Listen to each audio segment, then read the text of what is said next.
Good evening. Welcome to Live and Local from your Iowa City PATV station. My name's Tom Carsner, and I'm the moderator tonight as we discuss Iowa City Stop Wal-Mart and the events that have occurred over the past year and a half or so. And joining me tonight to help discuss these events are Gary Sanders and Wally Taylor. Wally is the legal counsel for the group, and Gary Sanders was the main organizer of the group. And let's start tonight by discussing where things stand currently. Gary, can you give us a sense of where things are today? Yeah, well, basically, Tom, we are at a point here at the end of November of '06 where the independent retailers of this area can have an enjoyable Christmas without a super Wal-Mart in Iowa City because of the work of our attorney, Wally Taylor, and our organization, Iowa City Stop Wal-Mart. And because every once in a while there's something in the paper that throws something out that says, where is Wal-Mart going now? I just want to clear up one small point before we move into what has transpired over the last year and a half. And that is that Wal-Mart cannot build a supercenter with drive-through pharmacy and gas station, which is what they wanted to do, in the city of Iowa City without getting a zoning variance of some sort, because there is no single zoning district that would allow both. So anytime, folks, you read in the paper that they might come into Iowa City, the reporter should be asking, well, how are you going to get around the zoning requirements? In terms of the county, that's going to require some other things if they want to go into the county. And anytime they have to appear before a governmental body, I will be there and my attorney will be there, and we will, if necessary, file more lawsuits. They are not coming to Iowa City in their present configuration. I will tell you that tonight. One of the distinctions is that, of course, Wal-Mart has a supercenter out at Coralville near the Coral Ridge Mall, and they have their current store out on Highway 1 South. But what they were wanting to do, and the distinction is, what they wanted to do was to buy city-owned land to build a supercenter near their current store. And the distinction is that it seems that as far as any city-owned land that may or may not be available, that is not going to happen. That's been stopped. But Wally, what could Wal-Mart do with private property in Iowa City if they wanted to build a supercenter? Well, first they need 22 acres or so according to their own specifications. But depending on what the zoning status of that land would be, they may have to get it rezoned. It could be agricultural land that have to get rezoned to commercial. It could be one kind of commercial they have to get rezoned to another kind of commercial, which is what they were doing in this case. Mm-hmm. And almost every local government I've ever seen in Iowa in the past several years has turned zoning law on its head by just arbitrarily rezoning a piece of property for a developer or a company rather than looking at the whole zoning ordinance and the pattern of zoning. Mm-hmm. You know, zoning is designed to create a stable, comprehensive, logical land use plan. Mm-hmm. And if you start rezoning for any developer that wants a piece of property rezoned, you've really destroyed the purpose and spirit of zoning laws. Right, right. Now, for this proposal that Walmart brought, because it was city-owned land, they had to go through some additional steps that they wouldn't have had to go through because it was, if they wanted to build on privately owned land? Right. Walmart had a purchase agreement with the city that in order for the city to get $3.1 million for the purchase price, the city had to promise that the land would be rezoned, or the city council promised that the Board of Adjustment, which is not even the same body, would grant special exceptions for the drive-in pharmacy and the gas station. Right. The city promised that they would work with Walmart to change the floodplain map, so magically the store wouldn't be in the floodplain anymore. Just change the water routes. Yeah. And also, the city agreed that the remaining 30-some acres of this property, the city owned 50-some acres, Right. and Walmart was purchasing 22.5 acres or something like that the rest of this property could not be used for certain developments that would compete with Walmart or that Walmart didn't like for some reason or other. Okay. So the city was agreeing to all of these things up front before the decision was even made, before they'd heard any evidence or anything. Right. Okay. So the city put themselves in a box. Yes. Yes. And again, it was a 5-2 vote on March 1st of 2005, and that 5-2 carried all the way through Mayor Lehman's term into this year. Well, let's talk about how it started. In fact, Gary, you have some personal history going back into the 80s, I believe, of Walmart coming to Iowa City in the first place. Well, yes, Tom. In 1989, Walmart wanted to build the store that presently exists on Highway 1, and they had to get a rezoning. And the city rezoned it. And at that time, it was privately owned land. Yes, privately owned land, but the city rezoned it on a 5-2 vote, and we started a petition drive and got the necessary signatures, maybe 5,000, and it was on the ballot in November of '89, and we made Newsweek magazine. We were one of the first cities in the country to fight Walmart, and unfortunately, you had to vote yes to vote no to Walmart. That was the way it worked out. You had to vote yes to retain the comprehensive plan. And in the the yes votes were defeated, so we got a Walmart there. And in the intervening 17 years, there's been an awful lot more negative publicity surrounding Walmart, and a lot of different groups have stepped up to fight them. And that's what I tapped into when I became the chair of Iowa City Stop Walmart that first week in March of 2005 after the council voted to sell the property. So the events in March 2005 was to approve the sale of the land to Walmart so they could eventually, of course, build the store at that location. That was the first step? Yeah, and then there were a few public hearings in the spring about the rezoning. They still had to rezone the land, and people came out and spoke against it. And two things happened. July 5th of '05 was the final vote on the rezoning. And previously, the week before, the Zoning Board of Adjustment had voted to approve the special exception for the gas station drive-through pharmacy. So as of July 5th of '05, it was a totally done deal.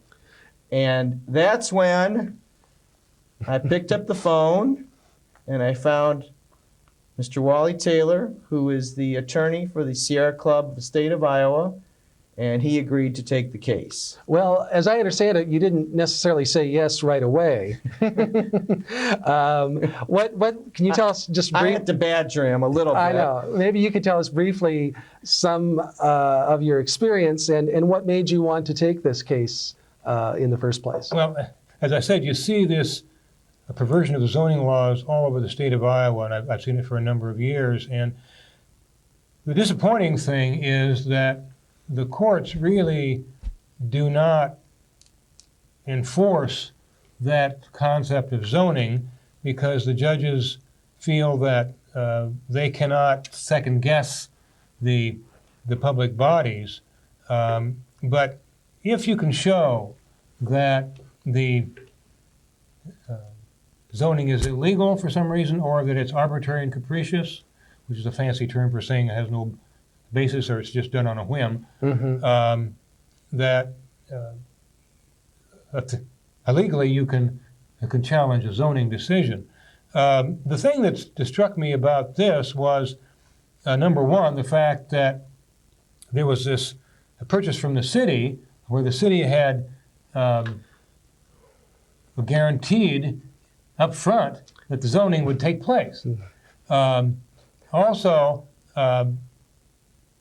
the idea that zoning cannot be detrimental to the public interest.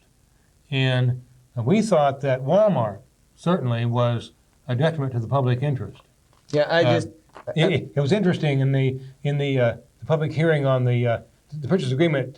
Former Mayor Lehman said that although he agreed that, or didn't doubt at least, that Wal-Mart did all these terrible things to a community, he didn't feel it was the city's place to tell Wal-Mart what they could do and not do, or where they could build and not build. But that's exactly what zoning laws are for. Right. It was also interesting to me with respect to the special exception for the drive-in pharmacy and the gas station, that the city planning department, who should have been giving good legal advice, good objective information to the Board of Adjustment, was telling the Board of Adjustment, well, you can't think of an elephant, so to speak. Walmart's the elephant in the room. I mean, this was about Walmart. And the staff told the Board of Adjustment all they could look at was, well, this is for a drive-in pharmacy and this is for a gas station. Don't even think about being part of the Walmart operation. Right. But it's all one big development, and the whole thing affects the city and affects the use of that property. And so all those things put together, I felt were enough that we should make a challenge. Well, it seemed as if the city was rolling over and just being like a good pet, trying to do everything they possibly could to smooth the way for Wal-Mart to come in. And as Gary, you were talking about these first boards and meetings, they got the rezoning, they got the adjustment, they got the special exception. What started to slow down the train, so to say? What were some of the next steps that occurred? Well, I'd like to let Wally talk more about when he came in, because truly, from March 1st till the end of July, a variety of people had come to meetings and become very discouraged, because I kept saying to them that there was no way we could get these 5 people on the city council to change their minds. That this was done when they walked into the room March 1st of 2005 to vote on it, it was done, period. Let's point out, just for the viewers, who were the 2 people that voted against it? It was the first 2 originally was Connie Champion Right. and Regina Bailey. Right. Okay. And then when we get to this year, we'll add Amy Correa. Right. The council changed. Right. But that's why, a lot of people became discouraged, because the political process did not seem to be working. People came to the public hearings, spoke their mind. 95% were against this, but the council continually voted on the rezonings to make this a done deal. Okay. Yeah, I think part of the problem too was that, and I think part of the reason we see a lot of what happens in local government, giving in to developers and corporations and so on, is that the councils, county supervisors feel strapped for funds. And so when somebody comes in with a plan to bring in jobs or bring in tax base or whatever it might be, in this case $3.1 million to buy this property, the local government officials don't even think about what the citizens say or anything. It's just a matter of money. Right. And historically, these giveaways that you give to developers and businesses really don't pay back. There's a book called The Great American Jobs Scam by Greg Leroy. Mm-hmm. And he makes the point in there that businesses make decisions on the basis of business facts and business decisions. And it has nothing to do with government benefits or handouts. Mm-hmm. But it's just a way of playing governments against each other and getting some frosting on the cake, so to speak. Some extra. Yeah. That the money, the money that Walmart paid for the Yeah. land was money that they'd probably have to pay anybody, any place they wanted to build. Yeah. That wasn't really that much of a concern. It was the fact that they felt that with a supercenter in Iowa City, they could turn more profit than they could with their present store. Right. Okay. Well, Wally, what were some of the next steps, and where did the voice of the citizens begin to have an impact? Well, we had to file 2 legal actions. I won't get into all the technicalities, but one because the Board of Adjustment is a separate entity, and they have a certain legal standard they have to go by, and the City Council, in doing the rezoning, is another body. So we had 2 lawsuits, and those came to court, and the judge ruled against us on those Mm-hmm. for the reasons that I think I said before. The judges tend to think they can't. That it was a political decision. Yeah. Even though the zonings may be questionable as far as bending the city plans and the city and even the present zoning, that the judge generally feels that it's a political decision and it's not the judge's role to intervene in that process. And we felt, particularly with respect to the rezoning, this was a unique situation because the city was the owner of the land, the seller of the land, and they were rezoning their own land, Right. at their own request. So we felt that on appeal we would have had a fairly good argument with respect to the rezoning. Mm-hmm. But then what happened is that Wal-Mart decided or admitted that they would have to fill in part of the floodplain along the Iowa River in order to build their store. And I think we had told them several months before, I told the City Council the floodplain was a problem, and we were just dismissed as being idiots because well, we brought up the floodplain issue. But Walmart applied to the Board of Adjustment for a special exception. I see. Another special exception to build in the floodplain. And the city staff, again, obligingly said, yeah, they can do that. There was no problem. But I sent a letter to the Board of Adjustment members prior to the meeting indicating that there were 2 issues. One was getting the Walmart structure above the floodplain, but the other was all the diversion of floodwater caused by this fill that would be inundating areas downstream, which no one ever thinks about in the floodplain regulations or floodplain decisions. Right. It's a very important issue.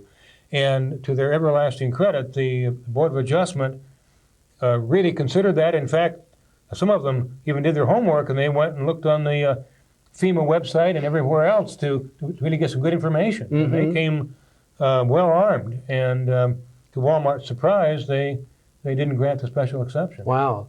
Now, just to fill in the viewers a little bit, this land really abuts the Iowa City Airport.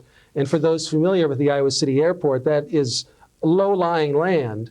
And it's the floodplain line, although I think it was through FEMA, we kind of got some sense that the line of the floodplain could be changed if you made the right connections and made the right motions. But the low-lying nature of the land near the airport made this floodplain really important. And Walmart's idea was to build it up, fill it up, and therefore they would be out of the floodplain. But as Wally, as you said, that doesn't do anything for all the adjoining property owners. Yeah. So we get to the Board of Adjustment, and I gather it's a surprise to Walmart that that the Board of Adjustment denied them the exception to build in the floodplain. Yeah, I think they thought it would just be a slam dunk, and they were going through the process in order to be assured that we would not sue them, or if we did, that it would be a lost cause. Mm-hmm. But yet, even so, I mean, do you want to talk about, or I will, that like the day after, the city engineering staff still issued a building permit to Wal-Mart. To build in the floodplain. Yes, to build in the floodplain, and the city attorney said that the Board of Adjustment's ruling had no weight of law to it, and that at that point, the only thing that kept Wal-Mart from actually going ahead and building was the fact that we would have sued them again For ignoring the Board of for ignoring Adjustment. the Board of Adjustment. Okay.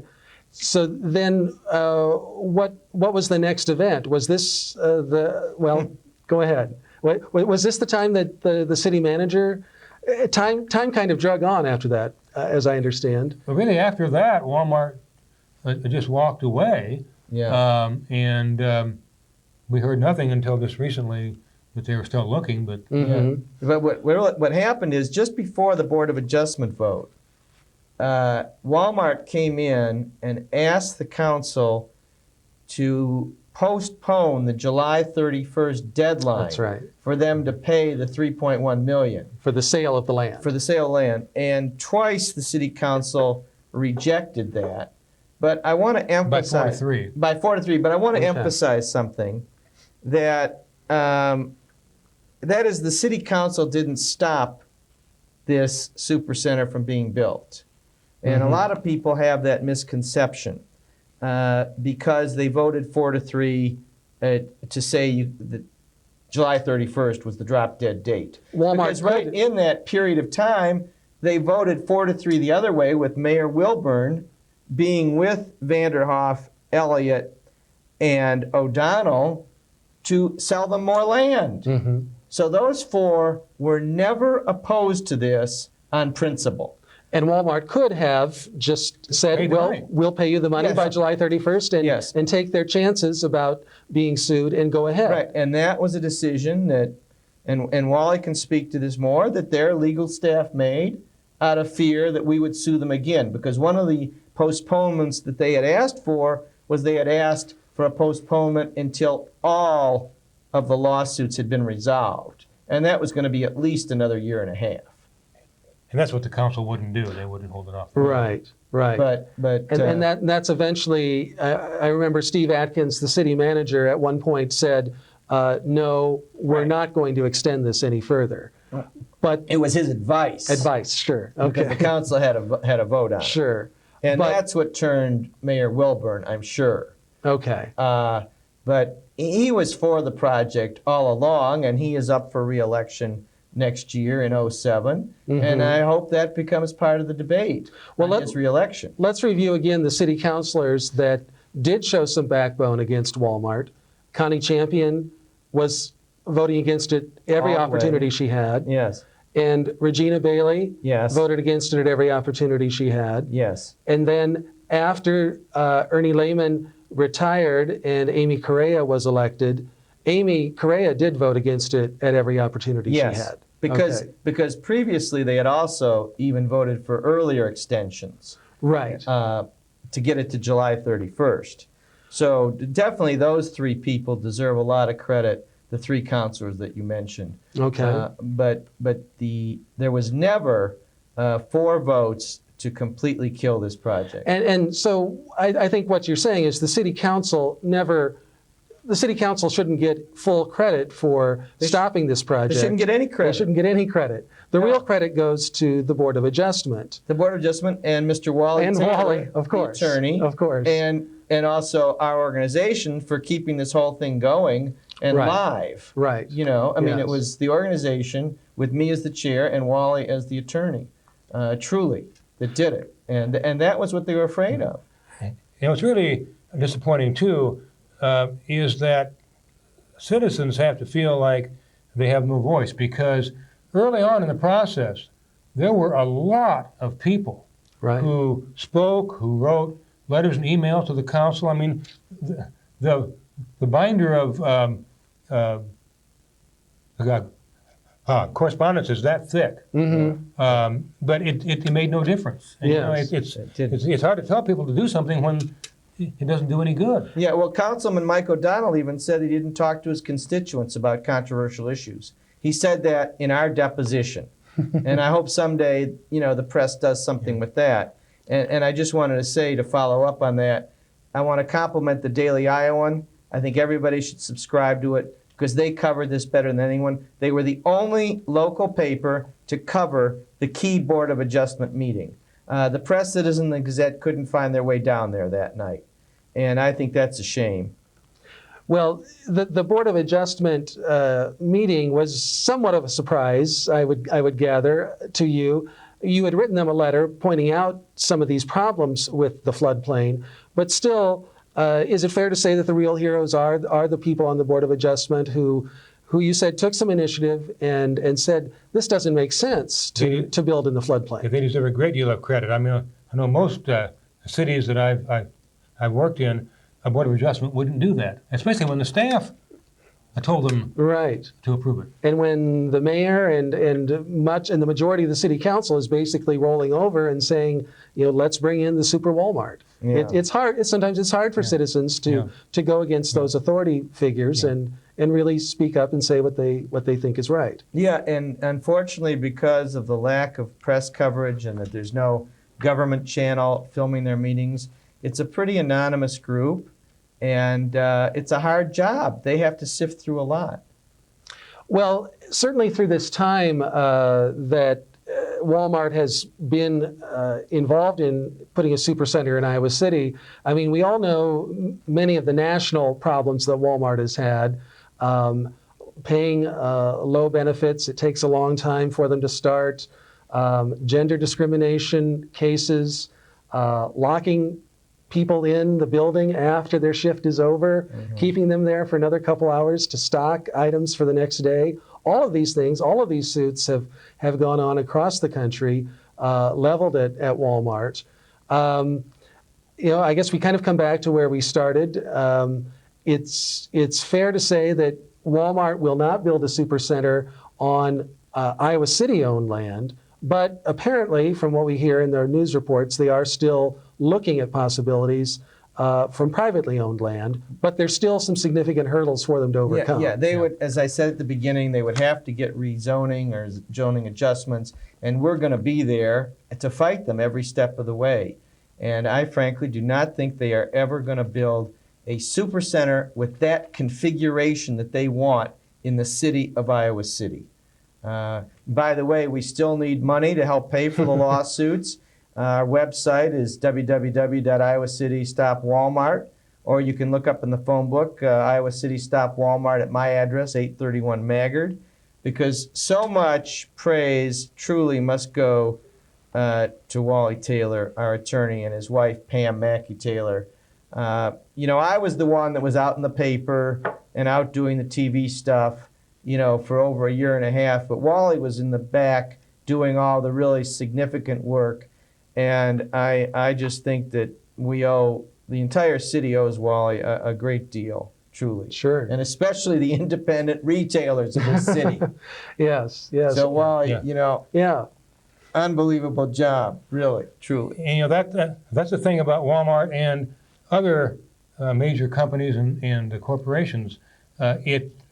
They really drive out independent businesses. They drive out small businesses, and we just need to really take a different perspective on economics. Yeah. E.F. Schumacher wrote a book several years ago called "Small is Beautiful," but I particularly like the subtitle, "Economics as if People Mattered." Yes. That's what we really need. And what's incredible is that we beat City Hall and the largest retail corporation in the world. I just think that's phenomenal, Wally, that we did it, really. It truly is a great victory, and if Walmart comes back shopping for another supercenter, you guys and thousands of others will be there waiting for them, and let's hope the same result comes up. Thank you very much, Gary Sanders and Wally Taylor. You've been watching Live and Local here on Iowa City PA TV. You can watch a replay of this show noon at Saturday. Thank you very much for watching tonight.